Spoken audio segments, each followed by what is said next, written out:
Nanjing did not collapse because no one saw the danger coming. It collapsed because, when the danger arrived, there was nowhere left to run.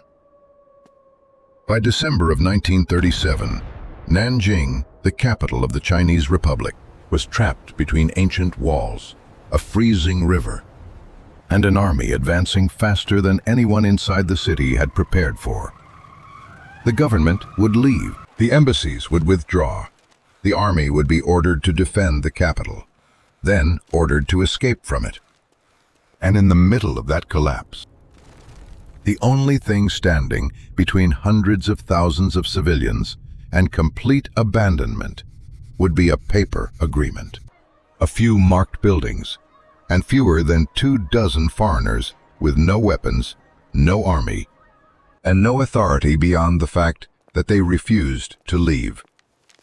In late November of 1937, in a residential district in the northwest of Nanjing, those foreigners gathered in a private office. A German businessman, an American missionary, a surgeon, a handful of journalists and university faculty. They had no military authority.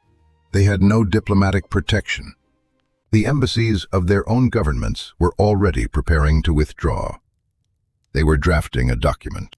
It would designate a small wedge of the city, roughly 3.8 square kilometers, threaded along a tree-lined avenue, as a neutral zone, a place where unarmed civilians could shelter when the army arrived. The committee they formed that day called itself the International Committee for the Nanking Safety Zone. They could not have known how many people would come. They could not have known what they were about to witness. They knew only that the capital of China had perhaps 4 weeks left. And so the question, decades later, is not really about them alone. It is about the city itself. How does a 20th century capital with paved boulevards, working ministries, and a population approaching 1 million become, in a matter of days, a place from which no one can escape? How does an army's discipline collapse so completely that the only thing standing between order and absence is a paper, agreement, and a few unarmed foreigners? And why, when official archives were burned and military records were destroyed, did this story survive at all? To answer those questions, we have to go back, not to the founding of that committee, not to the day the army marched on the capital, back, instead, to a summer morning 5 months earlier near Beijing, to a stone bridge no one yet understood would become the opening hinge of a war. The bridge crossed the Yangtze River along an arched span of pale stone southwest of the old imperial city. Its name was the Lugu Bridge. To foreigners who passed it, it was known as the Marco Polo Bridge. The bridge Marco Polo had once described in admiring detail. On the night of July 7, 1937, a Japanese infantry unit was conducting maneuvers on the eastern bank. At some point that evening, a Japanese soldier was reported missing. The local Chinese garrison was asked to allow Japanese troops to enter the nearby walled town of Wanping to search. They refused. What followed was a confrontation no one quite intended. The missing soldier turned up, apparently unharmed. But units on both sides had already begun firing. By morning, the diplomats of 2 empires were on the telephone, trying to contain something that had moved past their control. Within 3 weeks, the incident had hardened into open war. Historians would later mark that summer night as the formal opening of the Second Sino-Japanese War. To understand what that meant for the city 800 miles to the south, you have to understand what Nanjing had become in the previous decade. For most of its history, Nanjing was not what the world thought of as a modern capital. It was an ancient seat, one of the great cities of the Ming dynasty. It was encircled by walls of dark stone that ran for more than 21 miles around the urban core, rising in places to 60 feet. Those walls had been built in the 14th century. They were among the largest fortifications ever raised by any civilization. For centuries, they had stood as a symbol of Chinese permanence, of a state that did not need to fear its neighbors. In 1927, Chiang Kai-shek made Nanjing the capital of the Republic of China. He set about turning it into a showcase. Wide boulevards were cut through older neighborhoods. Government ministries rose in a self-consciously modern architectural style, half neoclassical, half experimental. The university quarter expanded. Electric tram lines were laid. The population swelled. By the mid-1930s, the city held close to 1 million people. It was the political and administrative heart of a country that, after a century of foreign concessions and civil war, was trying to assemble itself as a unified, modern state. This was the city that, on August 13th of 1937, learned that the war had moved south. The fighting had shifted to Shanghai, China's largest city, its commercial capital, the metropolis at the mouth of the Yangtze. There, the Japanese army faced not the disorganized regional forces it had brushed aside in the north, but the elite of the Chinese Nationalist Army. These were the German-trained divisions Chiang had built up over a decade. The Chinese army committed, by some estimates, 3/4 of its best troops to the defense of Shanghai. The battle would last almost 3 months. The casualties on both sides would be in the hundreds of thousands. It would become the largest urban engagement the world had seen since 1918, and one of the most brutal of the entire 20th century. And then, on August 15th, the first Japanese aircraft appeared in the sky over Nanjing. In the first wave, the bombs fell on the airfields and the rail junctions to the south of the city. Foreign residents who had assumed the new capital was beyond the war's reach were corrected within hours. By late August, the wealthier Chinese families began to make plans. Some would go inland toward Wuhan. Some would move up the Yangtze toward Chongqing. The aerial raids continued through the autumn. Each one severed something: a power line, a water main, a rail link. The infrastructure of the modern capital, never quite finished, began to come apart at its seams. But for most of those autumn months, what happened in Nanjing was, on the surface, ordinary. The ministries kept operating. The tram cars kept running, though less reliably. Shops stayed open. The newspapers still printed. The fighting was hundreds of miles away. The walls were still standing. This is the thing that is easy to miss, looking back. Nanjing in the autumn of 1937 was not a city already aware of its fate.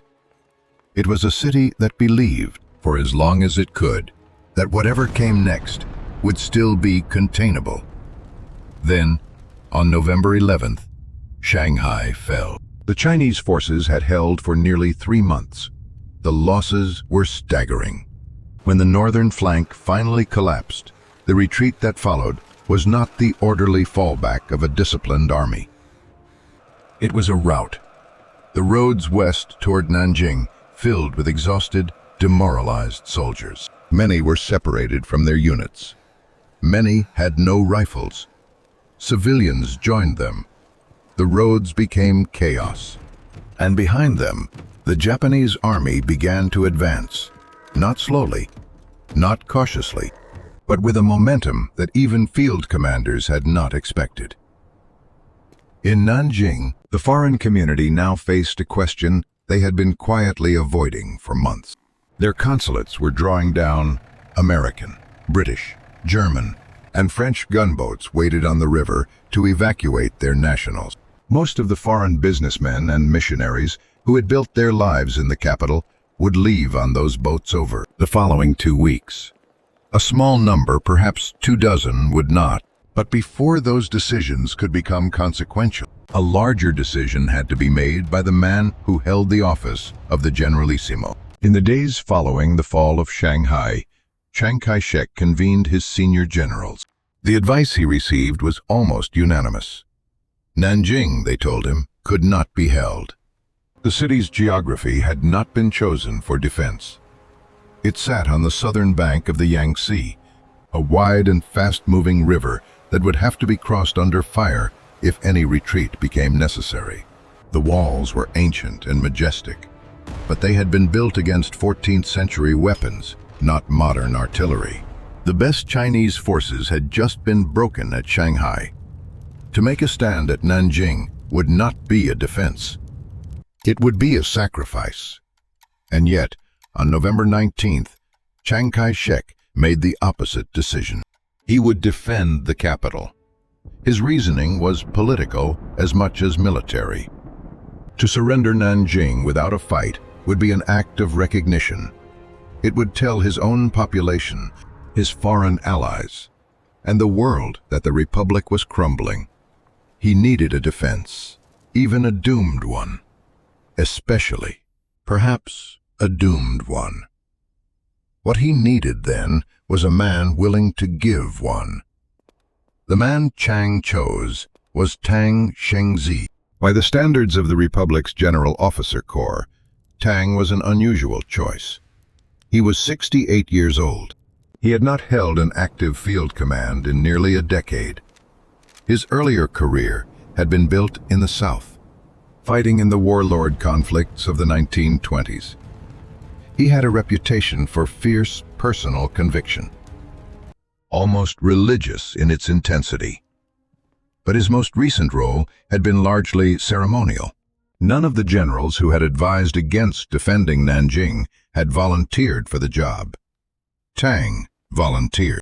On November 27th, in a press conference held inside the city, he was formally introduced as commander of the Nanjing garrison forces. He spoke briefly. He vowed to live or die with the capital. He would, he said, defend Nanjing to the last. The newspapers carried the statement that evening. Within days, posters bearing his pledge were nailed to walls along the major thoroughfares of the city. Nanjing now had its doomed defense. But 5 days earlier, in a different building, on the other side of those same walls, a different kind of decision had been made. On November 22nd, the foreigners who had chosen to remain in Nanjing assembled in the offices of a Western expatriate. They were 22 in number, a small fraction of the foreign community. Most were Americans, university faculty, and missionaries from the Christian colleges that had operated in the city for decades. A handful were Europeans.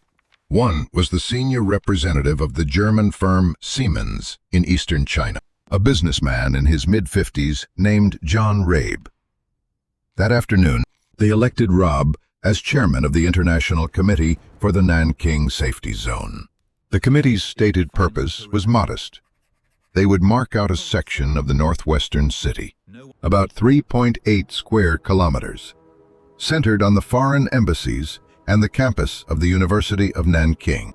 They would request, formally, in writing, and with no claim of authority, that both armies treat that sector as a protected zone for civilians.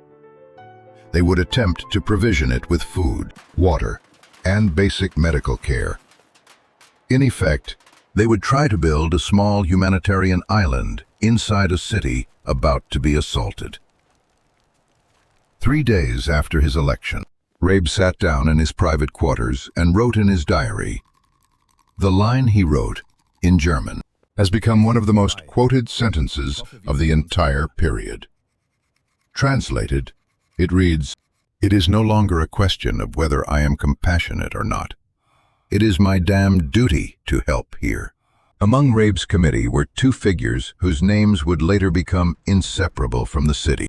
One was Minnie Vautrin, an Illinois-born missionary educator in her early 50s. She was serving as the acting dean of Jinling College, a women's school of about 1,000 students on the western side of the safety zone. The other was Dr. Robert O. Wilson, the only American surgeon who would remain in Nanjing through the entire crisis. Wilson was 31 years old. He had been born in Nanjing into a missionary family. The university hospital was his hospital. he would not leave it. Outside the city, the Japanese command was already preparing the assault. On December 1st, the Central China Area Army received Imperial General Headquarters Order Number 8. The order was direct. The capital of China was to be taken. The decision had been the subject of internal debate among senior Japanese officers throughout November. Some had argued that the army should consolidate its gains around Shanghai, rather than march 800 miles inland in winter. The order ended that debate. 4 days later, on December 5th, the Army's commander, General Iwane Matsui, issued formal operational orders to his troops. Matsui was 60 years old, a long-serving officer with a complicated reputation. He had spent decades studying China. He was, in the cultural sense of his class, a Sinophile. The orders he distributed that day emphasized, repeatedly and in unusually direct language, the need for disciplined conduct in the imperial capital. The historical importance of Nanjing was specifically invoked. Officers were to ensure that their troops did not behave in a manner that would shame the army. Those orders, historians have since established, never effectively reached the frontline divisions. There were several reasons. The advance had been so rapid that the Japanese supply lines were thin. Food and ammunition were not catching up to the lead units. The troops were exhausted. Many had been fighting continuously since Shanghai. 3 months of urban combat against the toughest Chinese resistance of the war. Their officers had absorbed losses they had not expected, and Matsui himself, by the time the orders were issued, had fallen seriously ill with tuberculosis. He remained in nominal command, but day-to-day control of the field forces was passing to his subordinates. Among them was Prince Yasuhiko Asaka, an uncle of the emperor, who had taken active command of the units closing on Nanjing in early December. What was being marched toward the city, in other words, was not simply a victorious army. It was a hungry army, a depleted army, an army 3 months past discipline, under the nominal command of a sick general, and the operational control of officers who had not yet imposed order on what their men were doing. On December 7th, in the early morning hours, Chiang Kai-shek and his wife, Sung Mei-ling, left Nanjing by plane. They flew south. Operational command of the capital's defense passed completely to Tang Shengzhi. The generalissimo who had decided to defend the city was no longer in it. 2 days after that, on December 9th, the Japanese army arrived at the outer ring of the city's defenses. They launched a frontal assault. They also dropped leaflets from the air, written in Chinese, addressed to the garrison commander. The leaflets demanded a formal surrender within 24 hours. They promised that civilians would be unharmed. On December 10th, Tang Shengzhi formally rejected the ultimatum. The same day, he issued orders that would later be debated for decades. The city gates, the massive Ming-era gates set into the stone walls, each of them the size of a small fortress, were to be closed, fortified, and barred, not only against the Japanese army outside, also against any Chinese soldier or civilian who might try to leave. The intent in Tang's reasoning was to prevent desertion. If his men could not retreat, they would have to fight. If civilians could not flee, the army could not be accused of abandoning them. In practice, the orders sealed the city. The assault on the outer walls began that night.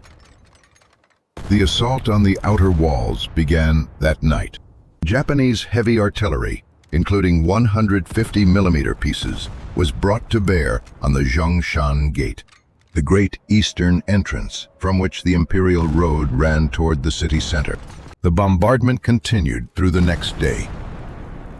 Inside the gatehouse and on the adjacent ramparts, Chinese defenders held improvised positions among sandbags and crumbling masonry. The vibrations of the shells, witnesses recorded, could be felt in the safety zone 3 kilometers to the west. This is the point where the standard story of Nanjing's fall has often been told as a kind of collapse. A city whose defenders folded almost on contact. An army that simply ran. That story is, in the most important sense, wrong. The Chinese 87th and 88th Divisions, the same German-trained units that had been bled white at Shanghai, held parts of the outer ring with a tenacity that surprised the Japanese officers facing them. On Purple Mountain, the wooded heights east of the city, the fighting was savage and close range. Casualties on both sides were heavy. The defenders did not break. What broke on the night of December 12th was not their will. It was their command. At 5 in the afternoon on the 12th, after 3 days of bombardment, Tang Shengzhi received a message from Chiang Kai-shek. The generalissimo, far to the south, had reversed his earlier decision. Tang was authorized to evacuate. The order arrived without warning. There was no pre-planned withdrawal route. The river crossing assets, the boats and ferries that would have allowed a controlled retreat across the Yangtze, had been deliberately reduced earlier in the campaign. The theory was simple. A soldier with no way out would fight harder. The gates of the city had been closed and barred on Tang's own orders only 2 days before. Tang gave the evacuation order anyway. It went out in fragments, by runner and by telephone, to units that had been told for weeks that there would be no retreat. The result was not a withdrawal, it was a stampede. The collapse moved through the city in hours. Soldiers who had been holding the eastern walls began moving west, toward the only direction that offered any hope, the Yangtze River, and the single northern gate that opened toward it. That gate was Xiaguan. By nightfall, tens of thousands of men were converging on it. Civilians joined them. Behind them, on the eastern side of the city, the Japanese were already pushing through the breaches. What happened at Xiaguan that night has been described by survivors as a crush rather than a battle. The gate had been blocked from the inside, on Tang's own orders, to prevent desertion. Men who reached it found themselves pressed against barricades they could not move. Some climbed the 60-foot walls using telephone wires, knotted clothing, and dismantled doors. Some reached the river. The Yangtze in December is freezing, fast, and more than a kilometer wide. Hundreds attempted the crossing on floating wreckage, on rafts hastily lashed together from timber and broken doors. Many did not reach the far bank. Tang Shengzhi himself crossed in a small boat that had been kept in reserve. He did not return. By dawn on December 13th, the Japanese 6th and 16th Divisions had breached the Zhongshan Gate on the east and the Zhonghua Gate on the south. The outer defensive ring no longer existed. The Chinese army inside the city no longer existed as an organized force. Soldiers who had not made the crossing began to discard their uniforms, trying to disappear into the civilian population. Many were caught at the river. Many more were caught in the streets. What had been, 3 weeks earlier, the modern capital of the Chinese Republic, with its boulevards and ministries, its tram lines and university quarter, its population approaching 1 million, had become, in the space of a single night, something else. The walls that had defined Nanjing for 600 years now defined its enclosure. The river was on one side, the army was on the other. Between them was a city, and well over 200,000 people who had not been able to leave. In the northwest, the Foreign Committee, 22 men and women, with no authority and no weapons, opened their gates.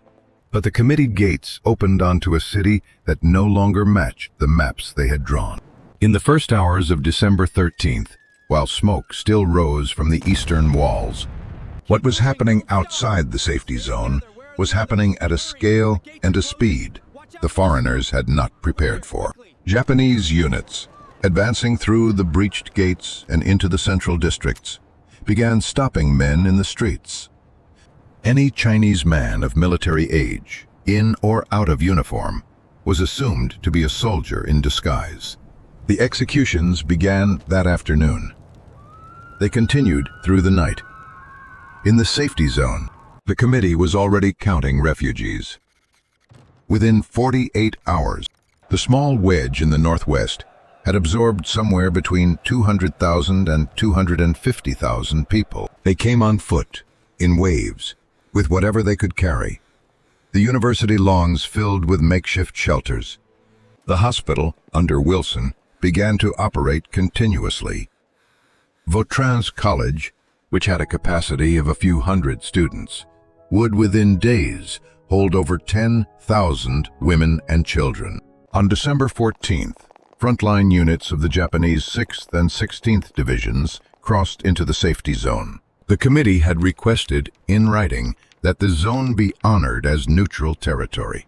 They had no force to make the request stick. What the Japanese commanders had decided, in practice, if not on paper, was that the zone would not be shelled. Artillery strikes within its boundaries, with so many foreign witnesses present, would carry diplomatic costs the army was not prepared to absorb. But the perimeter would not otherwise be recognized. Soldiers entered freely. They climbed walls. They searched buildings. They removed people. This is the first place where the standard memory of the safety zone has to be corrected. The popular telling is that the zone was respected, that the presence of Western neutrals created a kind of invisible barrier the Japanese army would not cross. That is not what happened. What happened is more specific and more limited. The zone was spared the worst forms of bombardment. It was not spared the worst forms of search. Over the next several days, the search took on a pattern. Japanese officers entered the zone and announced formally that all former soldiers among the refugees would be permitted to come forward. They would not be punished. They would be given food, employment, and labor assignments. The promise was repeated, in some cases by officers whom the committee members took to be sincere. Thousands of men, exhausted, hungry, with nothing to eat for days, came forward.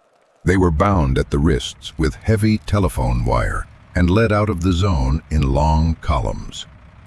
The destination, in most cases, was the bank of the Yangtze.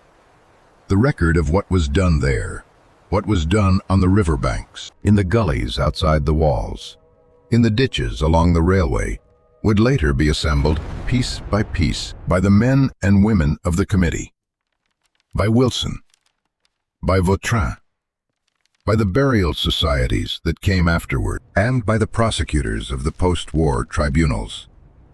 The numbers are debated even now. The fact of the killings is not.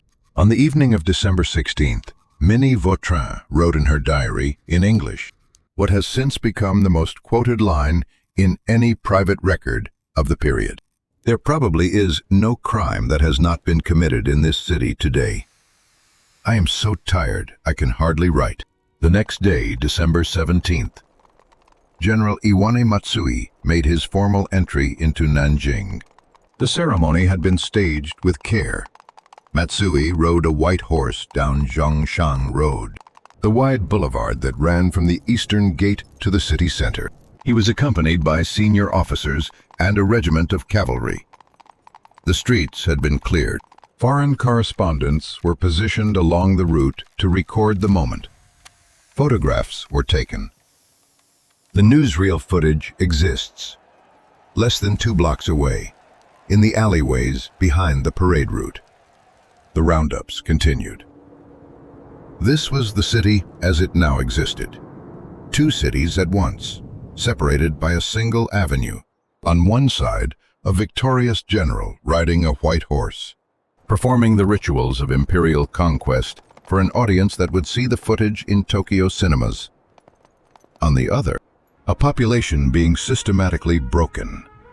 Not in the open spaces where cameras could find it, but in courtyards and homes and along the river, where it would not be photographed. In the safety zone, Rabe, Vautrin, Wilson, and the other committee members spent the following days and weeks operating in effect as the only functioning civil authority in Nanjing. They received refugees. They distributed what food could be located. They negotiated, sometimes daily, with Japanese officers and embassy personnel for permission to keep feeding the population. They drove around the city in committee cars marked with neutral flags, trying to intervene when violence reached areas they could reach.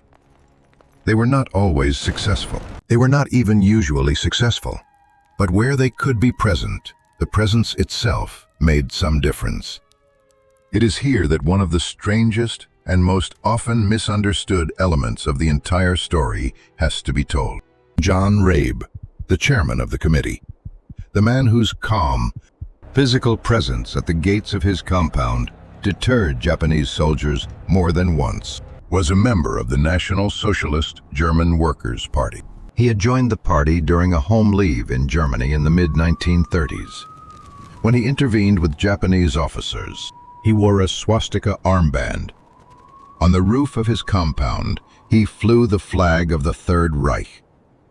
Inside that compound, on any given night in December of 1937, more than 600 Chinese refugees were sheltering. The popular telling of this paradox is that Rabe acted in defiance of his own government. That is not, in any clean sense, true.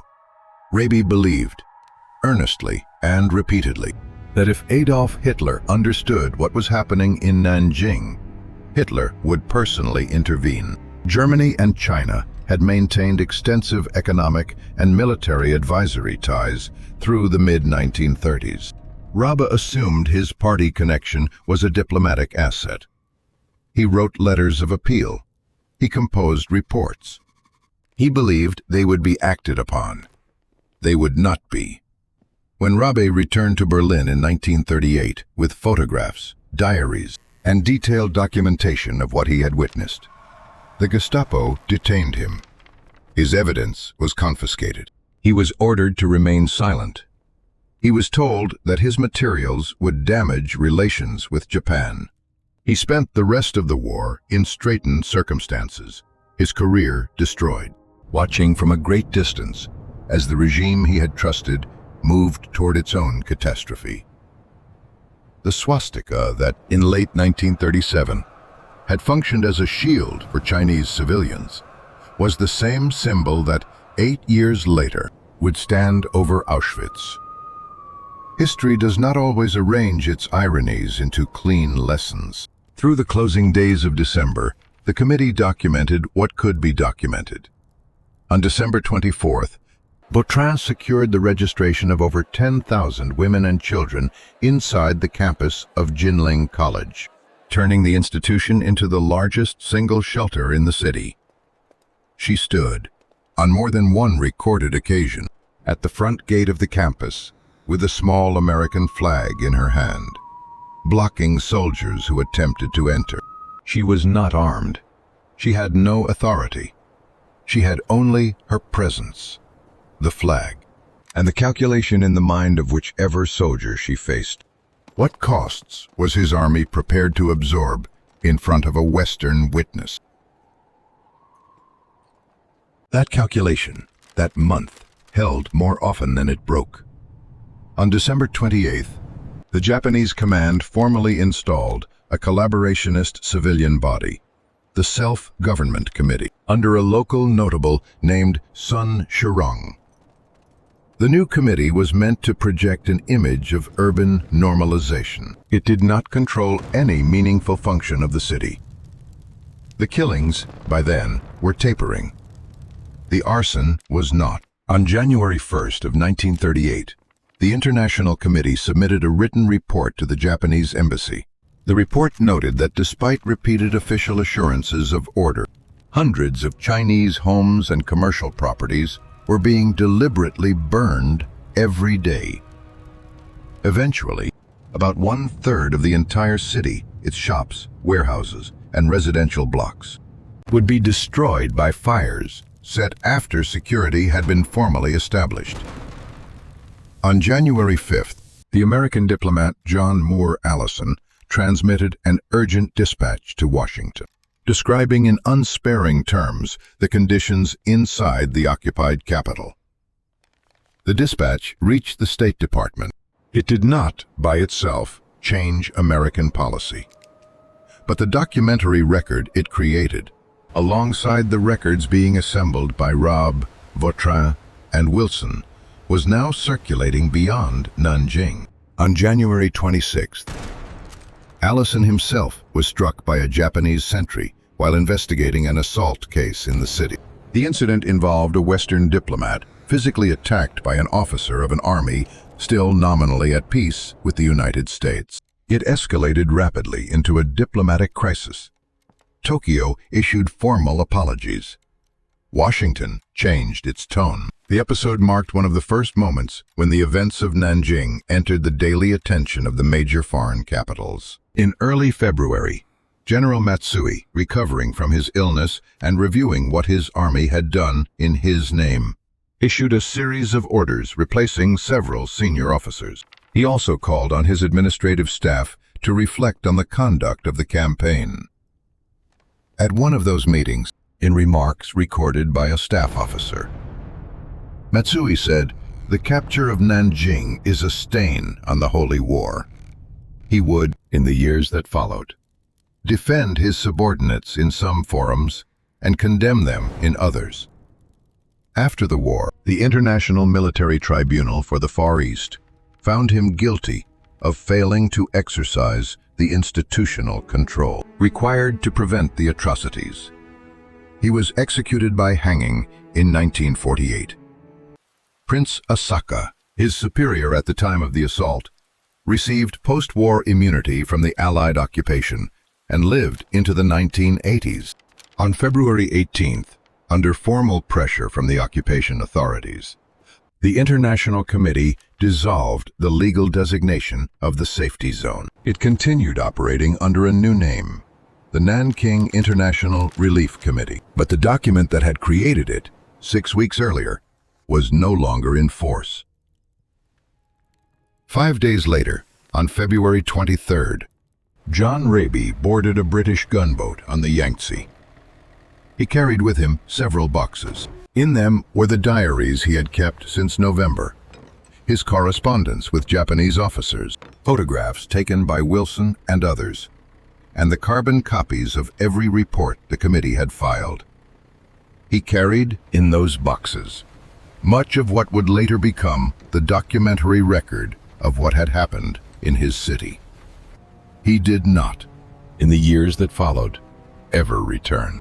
The question of how many people were killed in Nanjing in the 6 to 10 weeks after December 13, 1937, remains one of the most contested empirical disputes in 20th century historiography. The figure maintained by the Chinese government, derived from the 1947 Nanjing War Crimes Tribunal and the burial records of regional charitable organizations, is approximately 300,000. The mainstream academic range in Japanese and Western scholarship generally falls between 40,000 and 200,000, depending on the precise geographic boundaries and time frames considered. The historian Ikuhiko Hata, working from the most conservative methodology, has argued for a figure closer to 40,000 verified civilian deaths, separating combat losses and combatants in disguise from the civilian category. The historian Sun Jiwei, working from the body disposal records of the Red Swastika Society and other burial groups, has defended the higher figure on the grounds that those organizations physically buried what they counted. A precise number, in the strict mathematical sense, may never be recovered. The Japanese army systematically burned its operational records in August of 1945, before the arrival of Allied forces. The municipal census records of Nanjing in late 1937 had not been updated to account for the wave of refugees who had fled into the city from Shanghai. What is not disputed by any serious scholar in any of these traditions is the scale. That it was, by any measure of any 20th century event, an atrocity. That the city was systematically broken. That tens of thousands at minimum, and possibly far more, did not survive. This is the strange durability of what Rabe carried out on that British gunboat. The military records were destroyed in 1945. The official archives were burned. The bureaucracies that had run the campaign covered, where they could, their own footsteps. And yet the diaries survived. Wilson's letters survived. Vautrin's notes survived. The reports filed daily by the committee survived. They were not state documents. They were the private writing of private individuals, kept in personal effects, smuggled out, scattered across Europe and North America after the war, and recovered, decade after decade, by scholars and descendants. What was preserved was not a paper trail of an army. It was a paper trail of conscience. The walls of Nanjing are still standing, repaired in places, scarred in others.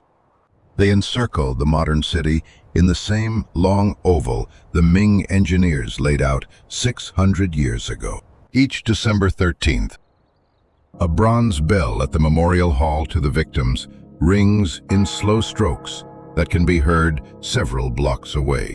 The fragments of stone where the artillery struck the Zhongshan Gate are kept as they were found. And in late November of 1937, in a residential district in the northwest of Nanjing, fewer than 24 foreigners gathered in a private office. A German businessman, an American missionary, a surgeon, a handful of journalists and university faculty. They had no military authority. They had no diplomatic protection. The embassies of their own governments were already preparing to withdraw. They drafted a document. They could not have known how many people would come. They could not have known what they were about to witness. They knew only that the capital of China had perhaps 4 weeks left, and that someone needed to stay. What they wrote that day did not save the city. It could not have saved the city. What it did was hold open in the middle of an institutional collapse on a scale almost without precedent. A small place where the basic ledger of a civilization continued to be kept by hand. Who was here? Who was sheltered? What was seen? In the long argument over what the 20th century would mean, that ledger is part of what survived. The walls are still there. The river is still there. And the diaries, the small, stubborn, handwritten record left by people who could have boarded a gunboat and did not, are still there as well.